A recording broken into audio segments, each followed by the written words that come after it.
Hi, I'm Brian Van from Sport Bike Track Gear, sportbiketrackgear.com. Today we're going to do a video review on the Puma 1000 version 3 road racing boots. About 3 or 4 years ago, Puma released the first generation of that boot in the version 1. There was a ton of buzz about it, and for good reason. Puma makes some absolutely fantastic footwear. They have a gigantic footprint, if you will, worldwide in the footwear industry, no doubt about it. So it's kind of a natural fit to do something like this. Let's focus now on the boot itself. This is version 3, and along the way between 1, 2, and 3, they've made some tweaks and some changes all the way, continually evolving and improving this product. I love it when a company does that. They don't just come out with a design that they have a lot of belief in and leave it alone. They continue to improve it year after year and make it better and better. With the version 3, the things that are different that we're seeing, we have a nylon toe slider in place of the metal. They found this to be more effective. They've had some great feedback from their riders and racers already. It's proven to work a lot better than the metal one did. They changed the sole of the boot here itself. It moves a lot freer. It's more comfortable to move around and walk in, more flexible in that area. Putting the boot on has been made easier through the use of some different materials here in the entry, and also they've shaped this panel right here, this stretch panel, so your foot can dip in real easy, because the way the Puma boot is set up, the 1000, is a lot different than most. This panel here is one continuous piece. There is no zipper, there is no Velcro. It feels great when you have it on. The first generation was a little harder to get on. They've since improved that along the way. Let's focus now on the protection this boot offers, because we feel it's really one of the best out there. There's a lot of engineering that went into this. The Puma 1000 boot is a boot that is capable of protecting your ankle in all 4 directions, and not every boot out there can say that, okay? So if you're road racing, track days, that kind of stuff, you're in some hardcore riding and you need the best protection, you need to make sure your boot's going to cover you in all 4 directions when it comes to your ankle. How they do that here is really, really simple. Here is the hinge first, okay, where the boot can, basically flex back and forth, right? Pivots right there. They have built into this a channel that the Ghost Doctor is able to go up and down in, okay? The concept with this boot was to allow your ankle to move naturally but not exceed the limits of natural motion, allowing injury to occur.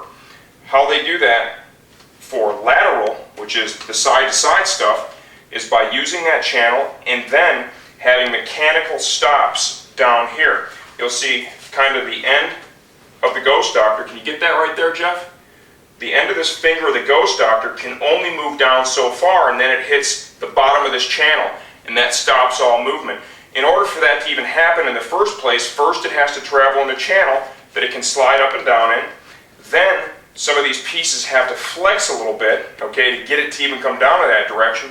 And then if it's really going to the point where you could get injured, it hits this and stops so that it can't move anymore. Forward and aft is controlled very easily by, you can see here, the finger of the Ghost Doctor can only go this far back, and then if I pull forward here, it can only go that far forward, and it hits the mechanical stops here. And as you can see, to pull it in this direction, it really pulls on the boot quite a bit. So what's going to happen is that's going to progressively slow the energy until it hits the mechanical stop. Lots of protection. You know how we feel about that. We think it's great. Motocross style adjuster here. I'd also like to point out a lot of the pieces on this boot are replaceable and serviceable, kind of like some of the other brands out there. This is all done through the distributor and the manufacturer, and we have a great distributor here in the United States, Norm, at Snug Harbor. These pieces are replaceable. You're able to adjust the motocross style closure simply by pushing in to tighten it up. You can pull it out to loosen it if you need to do so. Down here at the bottom, just above the ankle, we have a speed lace system, okay? The idea here is, let me see if I can turn this a little bit so you can see it, Jeff. Can you get a good look at that? That's just above your ankle, and by adjusting this lacing system, you're able to really hold your heel in the boot nicely. And you can see here, there's a Velcro patch to stow these laces away once you've made the necessary adjustment. As we spoke about before, the entry of the boot, this is all one piece. There's a lot of padding here in the shin area. There's some padding here in the back, kind of covering your Achilles, and there's a ton of padding on the ankle, on the inside. A lot of impact protection here, inside, outside, and in the heel as well. We think they've done just a fantastic job where the protection comes into play. The workmanship of the boot is also fantastic. Let's show you how to get one on. Let's talk a little sizing now. I wear a size 12 US in most common shoes out there. Most of your boots are going to be a 46 Euro if they size true. With version 3 in the Puma 1000, I've got a 46 here. 46 is marked as a US 12 in the boot, and they fit fantastic. My feet are a little bit wider. These are a little snug in the toe box, but nothing that I would be concerned about. They would break in easily. Okay, so they're not overly narrow. They're not overly wide. They're literally somewhere right in the middle, which is where you want to be. To put on the Puma 1000, grab this loop here at the back, take your foot, slide in the boot, hold that loop, and just give it an easy push, kind of work it around, drops right into place. It's a lot easier than Generation 1. Let's grab our speed lace system, give it a little tug up, kind of work your foot around a little bit, allow everything to kind of just fall into place. Tighten up the speed lace. You can stow it away up here. Velcro patch, kind of tuck away the excess lace inside the boot, like so. When you slide the two pieces together, it's important that this goes underneath that. Let's go ahead and turn around. Take our motocross style closure, pull it forward. To adjust that, simply kind of make sure the pieces are lined up, grab that and just kind of give it a little push. You're only going to really make those adjustments once or twice. Once you get it where you want it with your riding apparel, it'll pretty much stay there. Kind of give you an idea of the amount of movement the boot allows for. Feels really natural.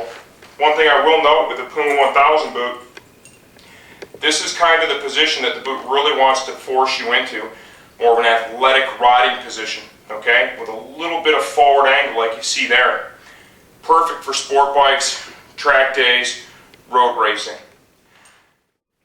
Okay, here we go. Let's kind of tie this up. What do we think? Do we think they're worth the money? We think they're absolutely a high-end boot, no doubt about it. The workmanship and the quality appears to be everything that it should be. We sold a lot of Puma boots in the last 3 years, and the warranty issues of the boots have been very slight.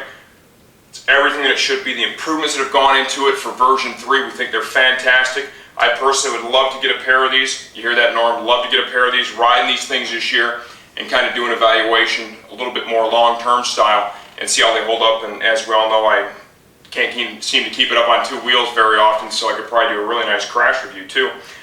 We like them. We recommend them. I want to give a quick shout out to my man Dennis Wood in Australia, our customer from down under. Thanks, brother.